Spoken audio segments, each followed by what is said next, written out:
To the world we all know, which may or may not be the best world possible, once again springtime had come. But all the magic of spring was not enough to conceal the misery of Manor Farm.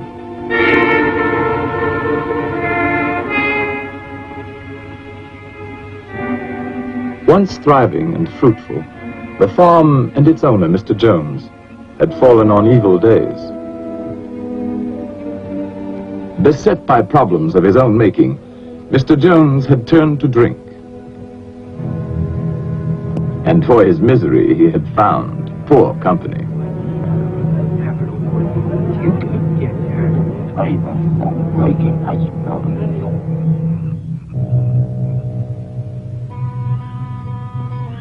On the evening our story begins, it was later than usual when Mr. Jones came home from his drinking to make his rounds.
Take their heads off.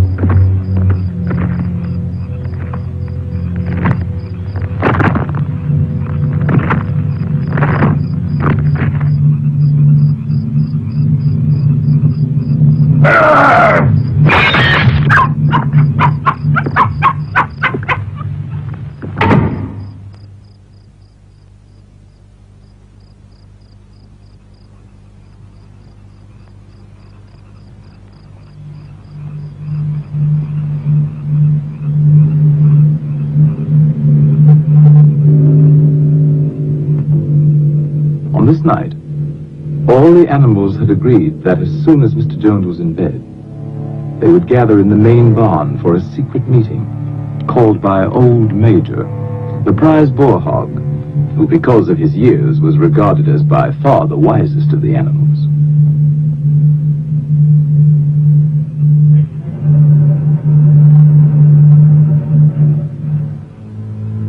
The other pigs started first for the meeting, being clever and fond of taking the lead.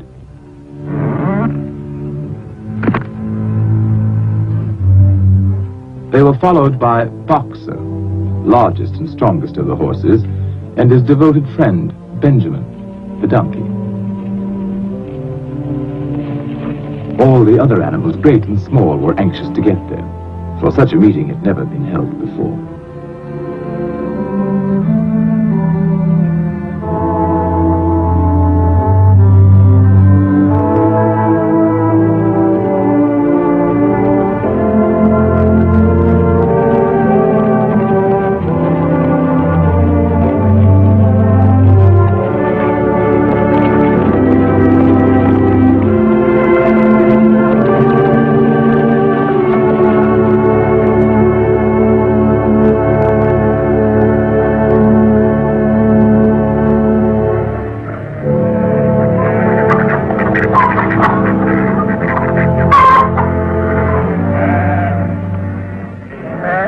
Old Major had been ailing, and now he had made known there were some things he wanted to say to his fellow animals before it might be too late.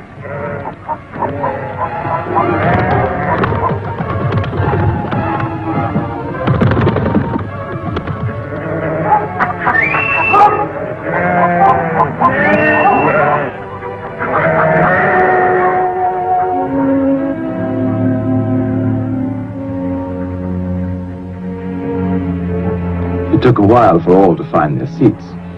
The pigs had taken up the best positions immediately in front of the platform. Among them, Snowball, determined to get a good view. And Napoleon, equally determined and even less polite.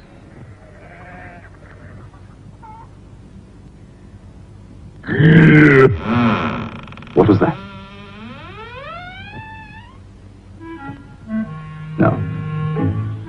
No, it wasn't Mr. Jones.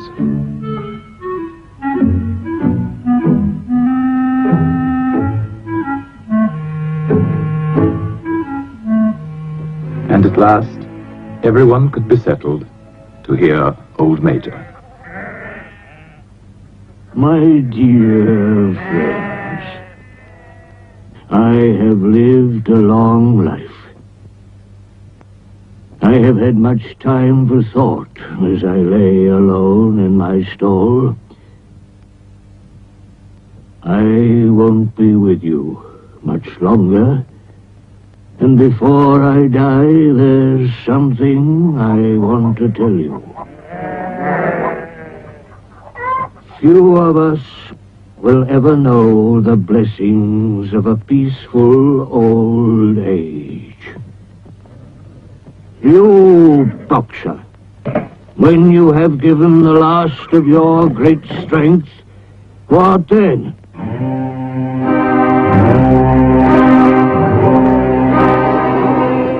Whatever we produce is taken from us, stolen from us, and sold.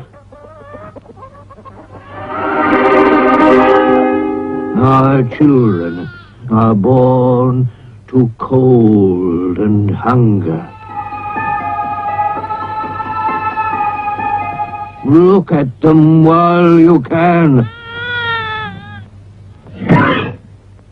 You porkers, do you know what the future holds for you?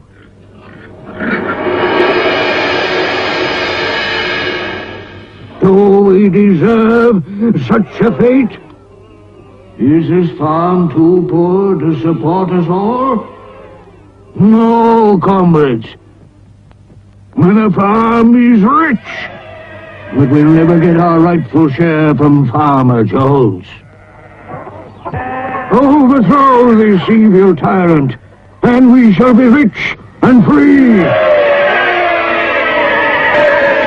Comrades!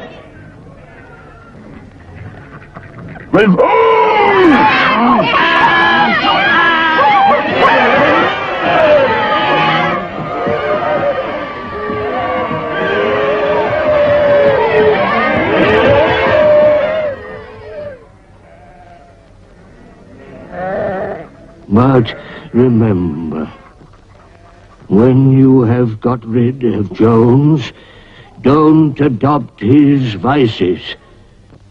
We animals are brothers, large or small, clever or simple, fur or feathers.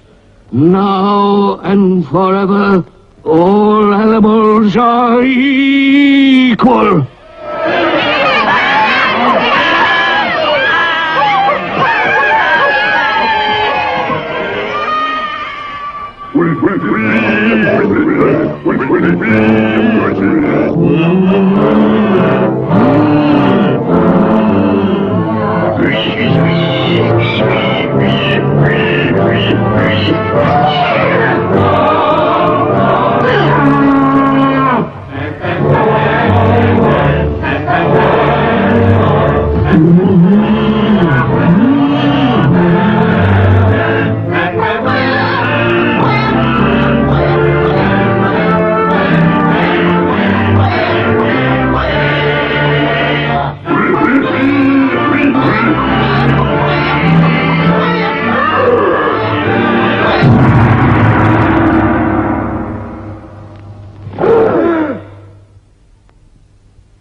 The very next morning, sooner perhaps than old Major would have predicted, the animals found their situation quite unbearable.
So, almost before they realized it, the animals had fought and won.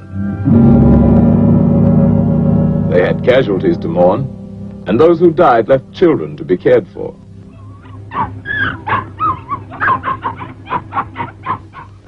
But Manor Farm was theirs, and they lost no time in destroying everything that reminded them of hateful Mr. Jones.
When it came to Mr. Jones's house, the animals hesitated. Napoleon showed the way, but Snowball took the lead in entering the place where their tyrant had lived.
The animals were all agreed that Jones's house was no place for them.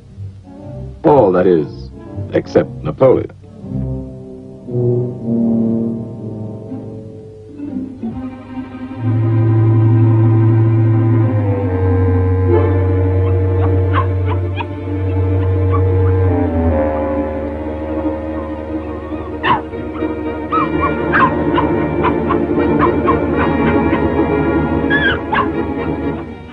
Meantime, Snowball led the other animals in organizing a new society, which they now named Animal Farm.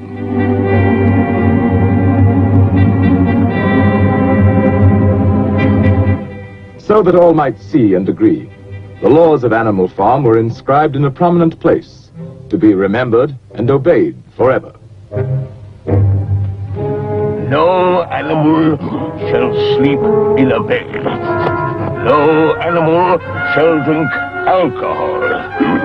4 legs good, 2 legs bad.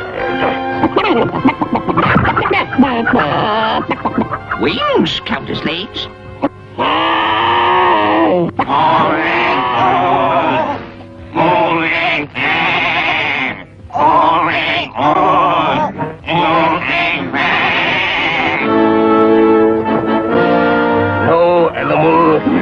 Shall kill another animal. All animals are equal.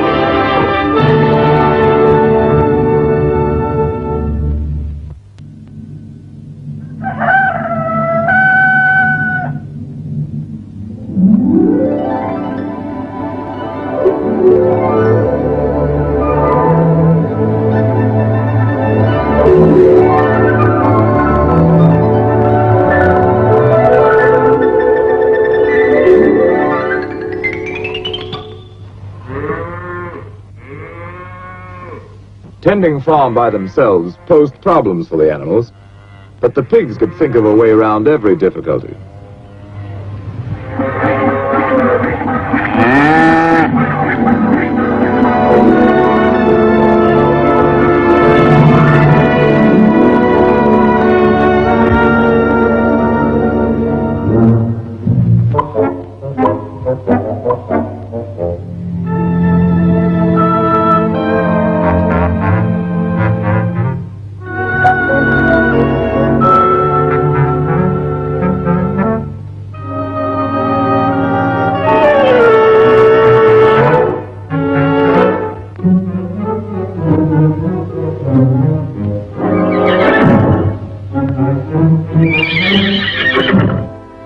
boxer was the admiration of everybody. He had been a hard worker in Jones's time, but now he seemed more like 3 horses in one.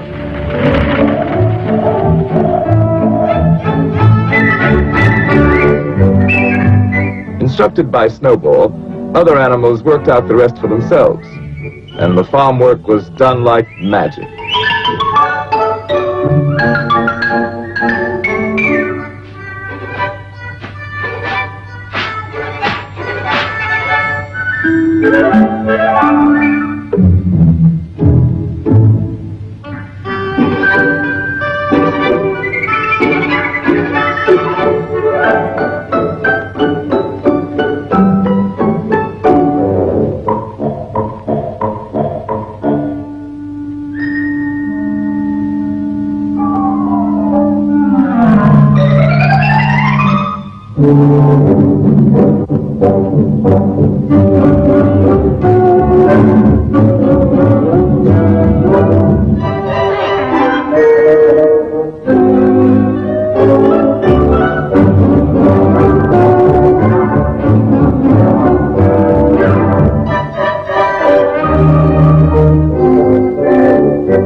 The success of their efforts delighted everyone, including sly Napoleon and his constant companion, Fat Pink Squealer.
That summer, the animals, without any help or any interference, made a going proposition of Animal Farm.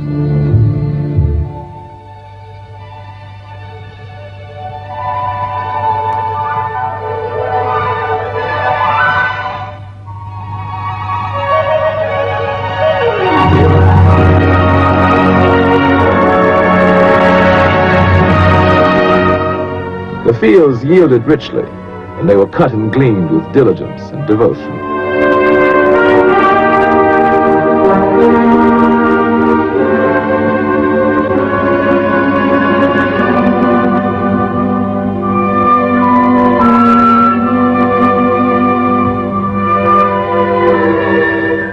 With the harvest safely home, the animals had time to think of the future.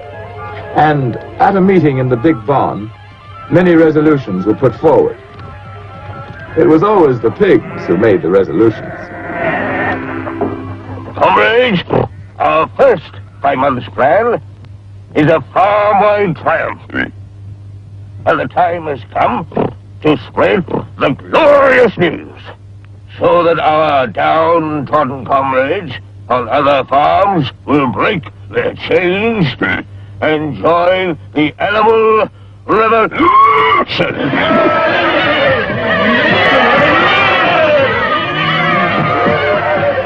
Go! Tell the wonders of Animal Farm to the world!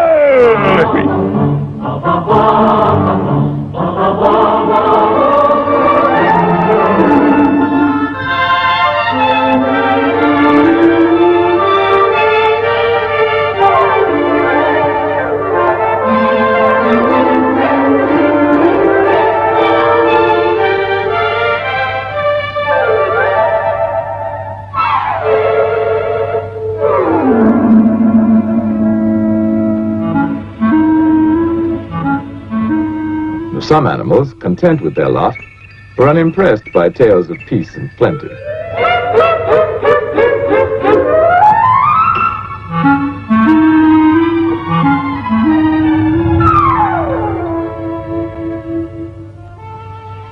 Others, happy in their own surroundings, were alarmed at the thought of any change.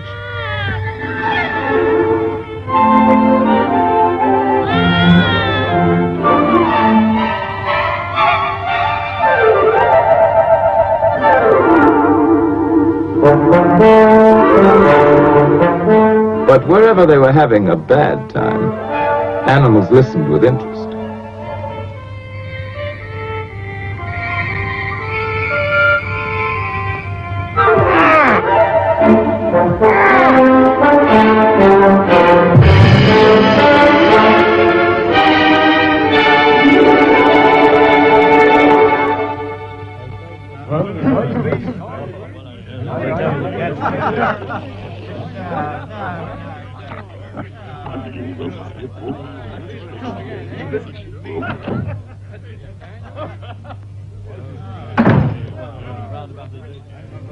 In certain quarters, the rebellious behavior of a lot of dumb animals caused indignation and much conversation.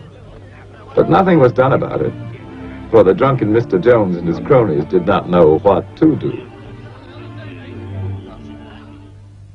Snowball felt that education was the animal's next necessity. Some of the animals were brighter than others, of course. B!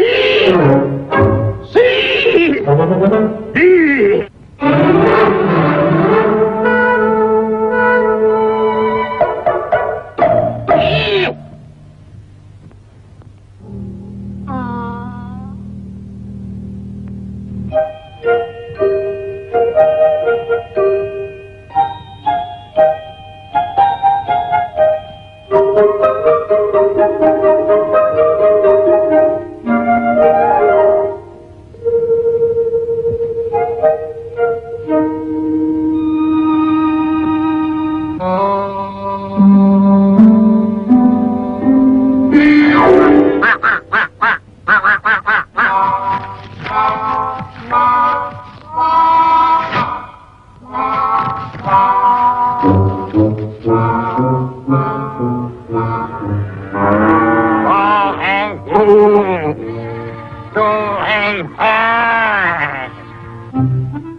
Snowball set himself to solve the problem of power on the farm. And so did Napoleon.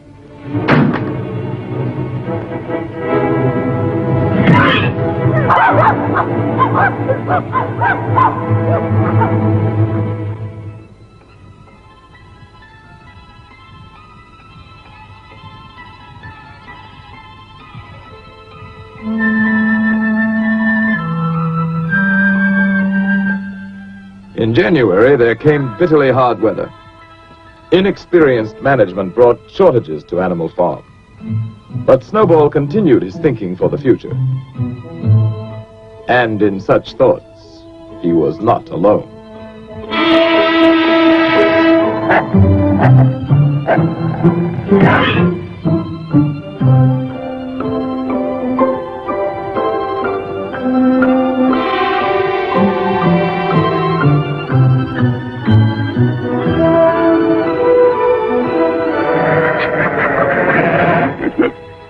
Comrades, I have prepared a new plan for Animal Farm. Here it is. All it needs is your vote. At first, we will have to work more and eat less. But my plan will bring us electricity. It will mean a warm barn in winter. A light in every stall. Sty at roost. Luxury for all. Comrades, in one short year, Animal Farm will be the finest in the world. Dream. child's dreams.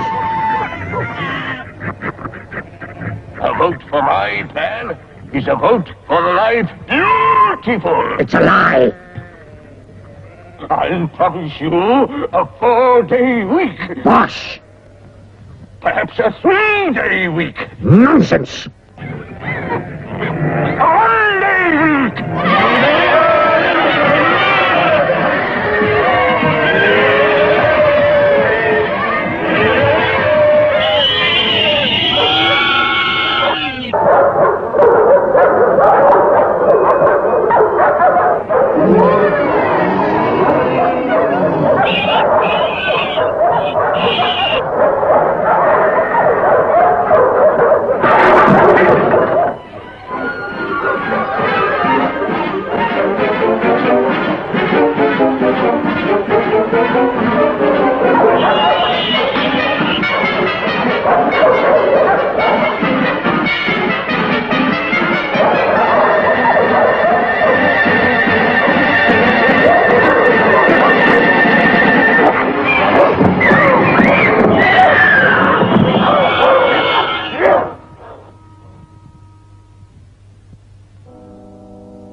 With Snowball disposed of, Napoleon stepped up confidently to take charge of Animal Farm.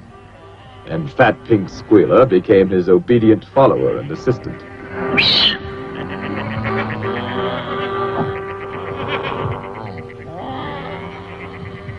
Comrades, Snowball is a traitor. What was he really planning? To bring back Jones. Now, let's have no more of these useless meetings. Eh? From now on, I'll protect your interests. And I'll make your decisions.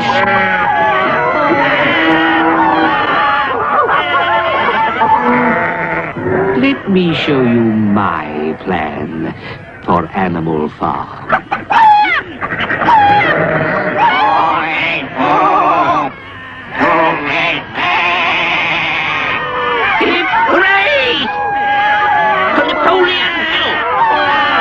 And so the windmill was started after all.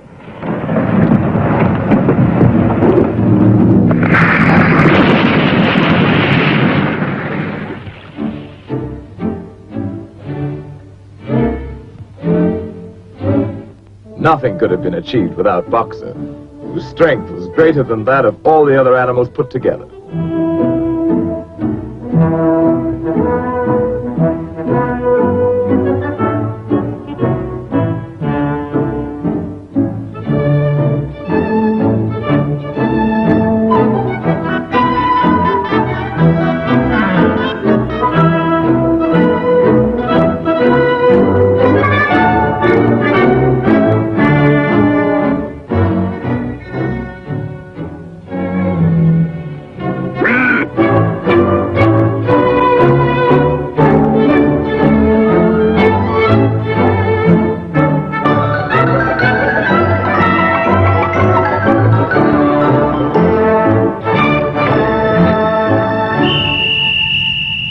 Superintended by the pigs, all the animals worked long shifts which lasted from dawn till dusk.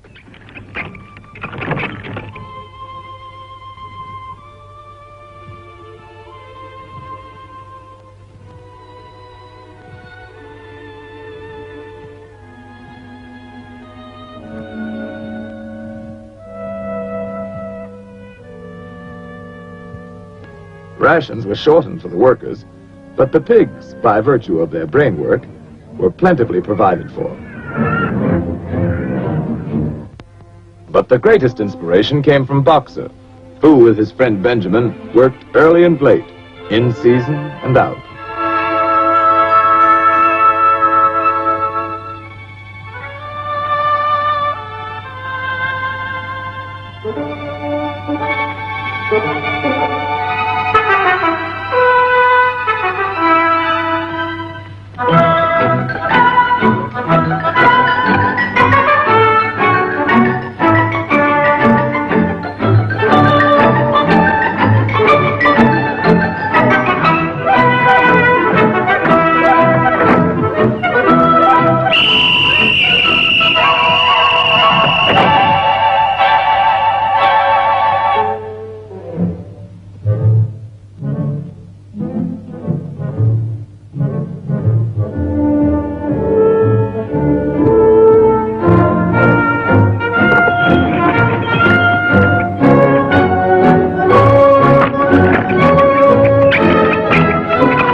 One evening, after working long and late, as usual, Boxer and Benjamin made a curious discovery.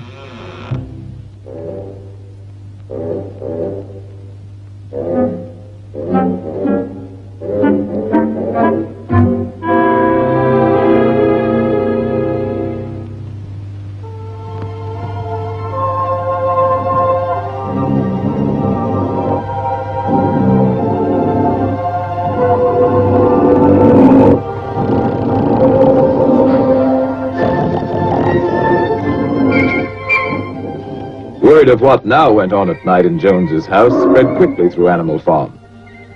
Some of the animals thought they remembered a law against beds, but obviously they were mistaken.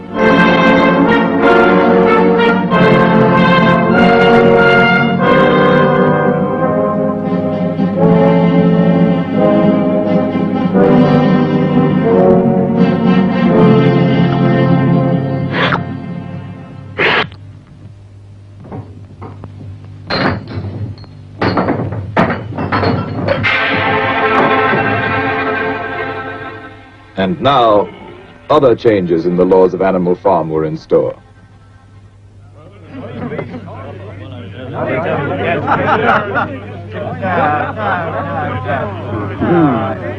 Those ungrateful beasts of yours, cheer up. They won't last. Another winter will bring them to their knees.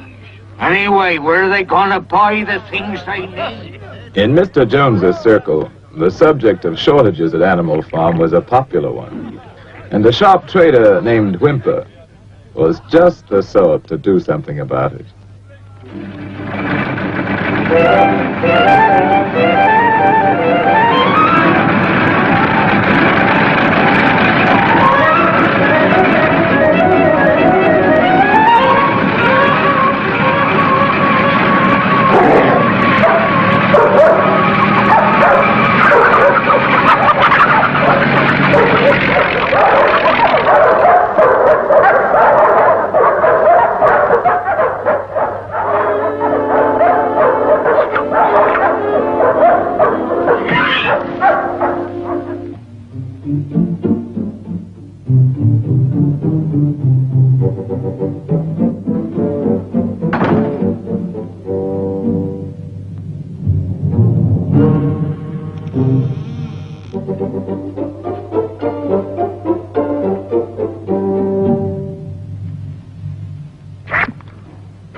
Comrades, our leader, as wise as he's beloved, has decided to trade with the outside world. Not for gain, of course. That would be unworthy of our noble principles. You, hens, are to have the honor of making the first contribution. All your eggs. I know how proud you are of this privilege.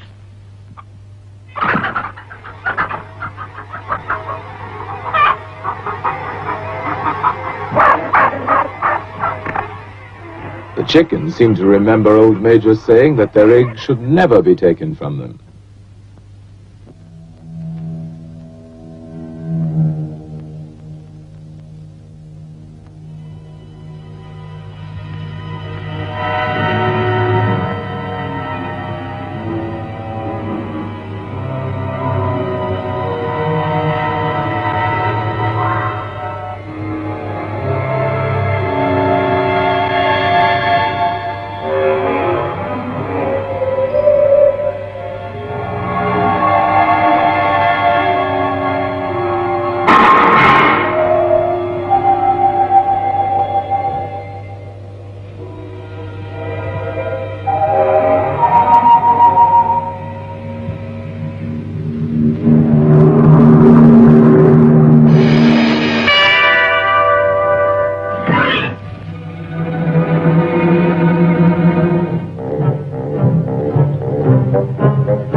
The innocent suffered with the guilty, and the chickens' uprising was short-lived.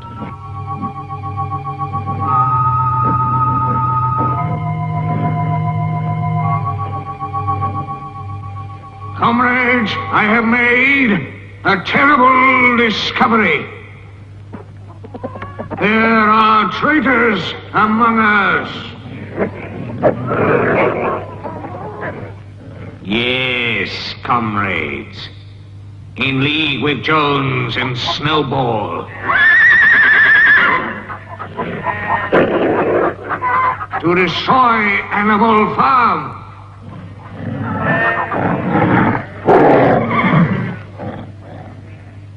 Who else is guilty? Stand up and confess!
We have no more use for that song.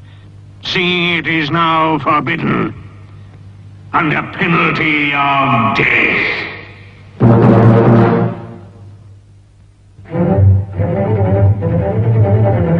Trade between Animal Farm and the outer world now became quite brisk.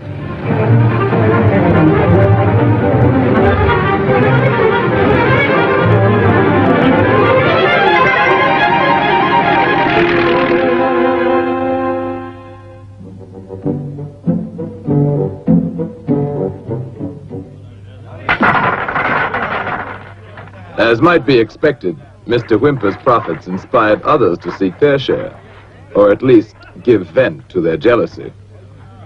Animal Farm seems to be making money. For Whymper.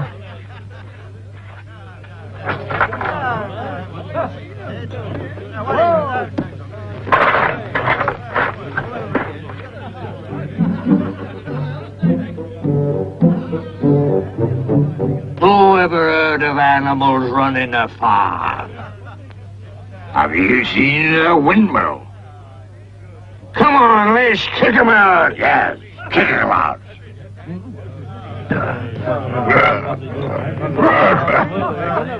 The original owner was not invited to join this movement. His neighbors let him know his day was done.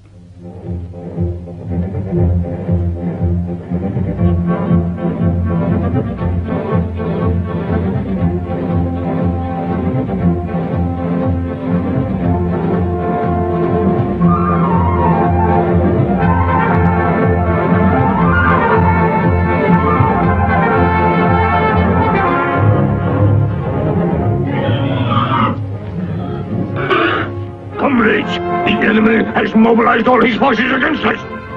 We must save Animal Farm from the hateful enemy. At all costs, we animals.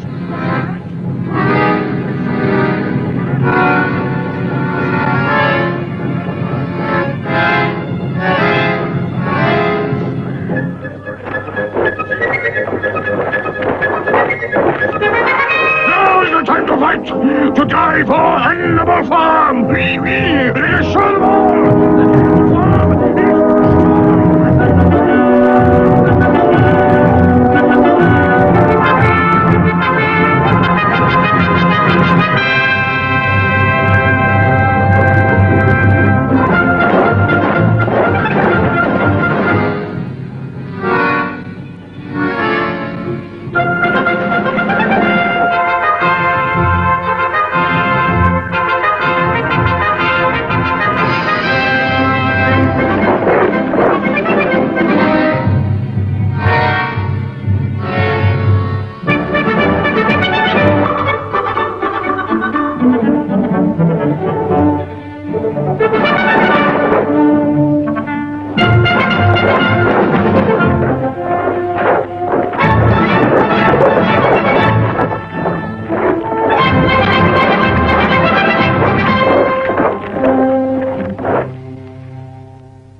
Now began the heartbreaking job of rebuilding. And as before, Boxer and Benjamin worked hardest of all. By now, supervision of the work by pigs was hardly necessary, so they had time for less laborious pursuits.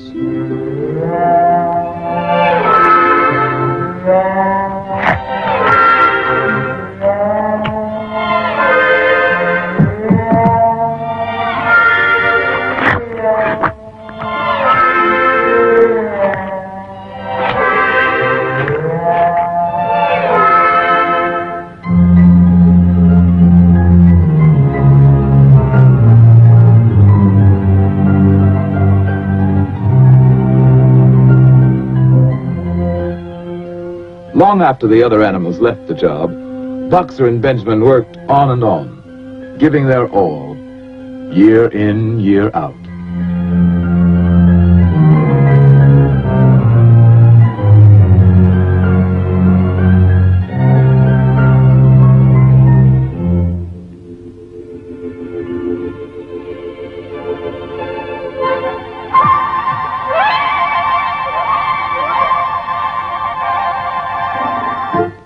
A new generation of pigs grew up, endowed with what were considered arts and graces very flattering to Animal Farm and its presiding genius.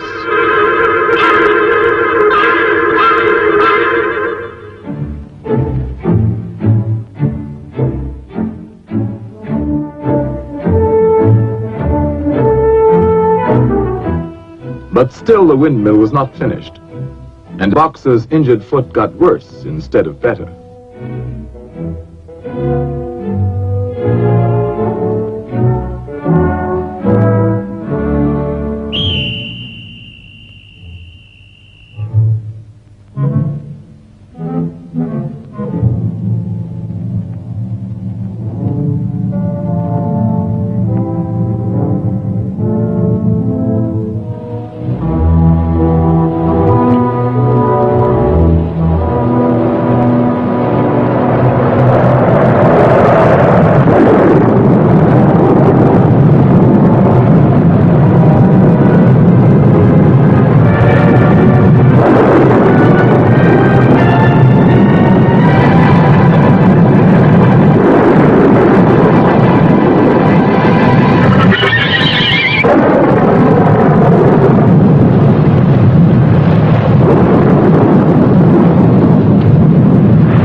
It looked as though Boxer were dead, but he wasn't.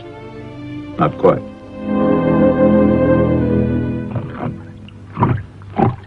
Boxer's hurt bad. He'll never work again. What do we do? While Napoleon and Squealer made plans for Boxer, Benjamin predicted he could look forward to a well-earned rest and retirement.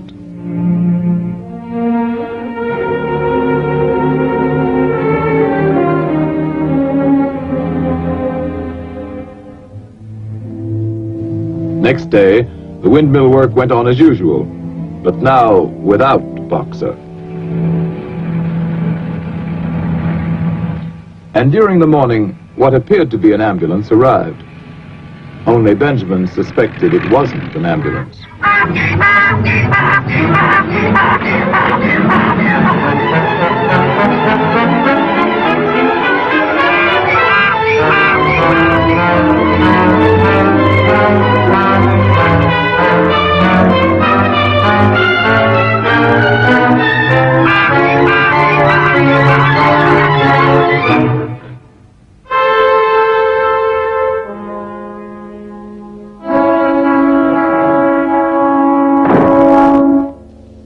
The other animals finally recognized the death wagon from Mr. Whymper's glue factory.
I was with him right to the end.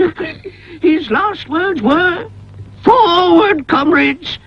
Long live Napoleon!"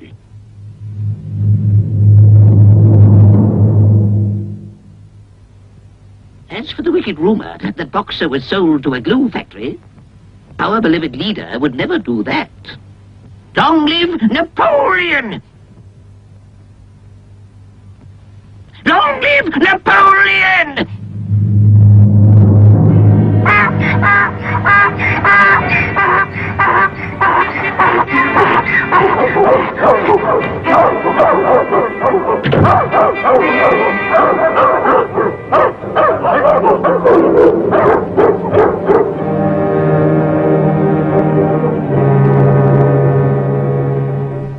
And that night, the pigs drank to Boxer's memory in the whiskey they had bought with Boxer's life. Years passed. The seasons came and went. The short animal lives fled by. The completed windmill stood as a monument to its builder's faith and sacrifice. But the animal's revolution was only dimly remembered. Outwardly, Animal Farm appeared prosperous, but the animals themselves were no better off, with the exception of the pigs and their supreme leader, Napoleon.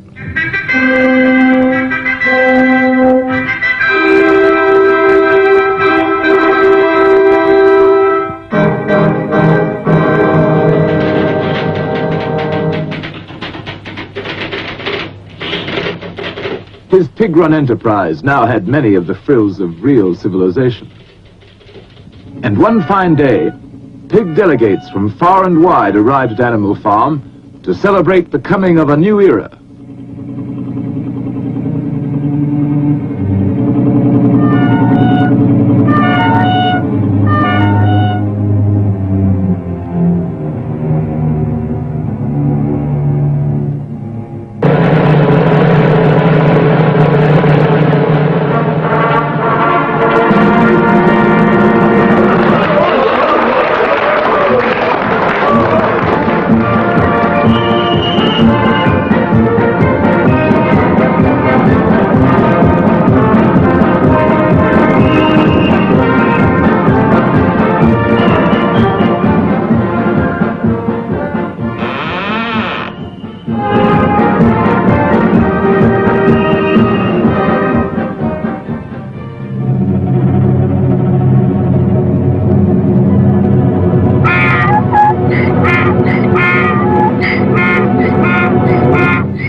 When reports of this great change reached them, other animals everywhere were incredulous.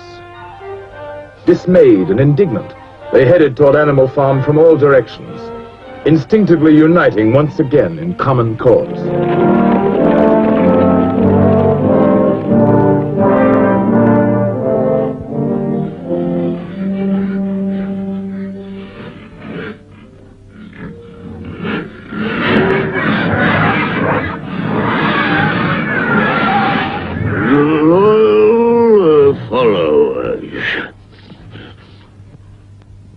On farms owned and operated by pigs, there is order and discipline. Our lower animals do more work and eat less than on other farms. This will encourage you to make your lower animals work even harder and eat even less.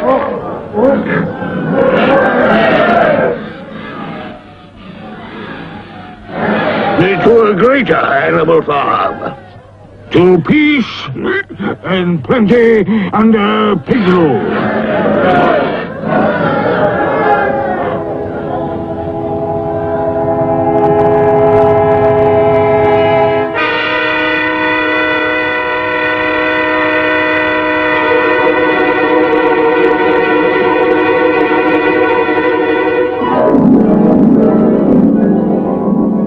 to the day when pigs own and operate farms everywhere.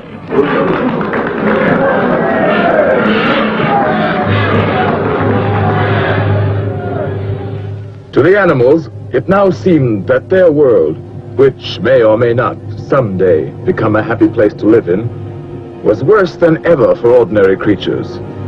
And another moment had come when they must do something about it.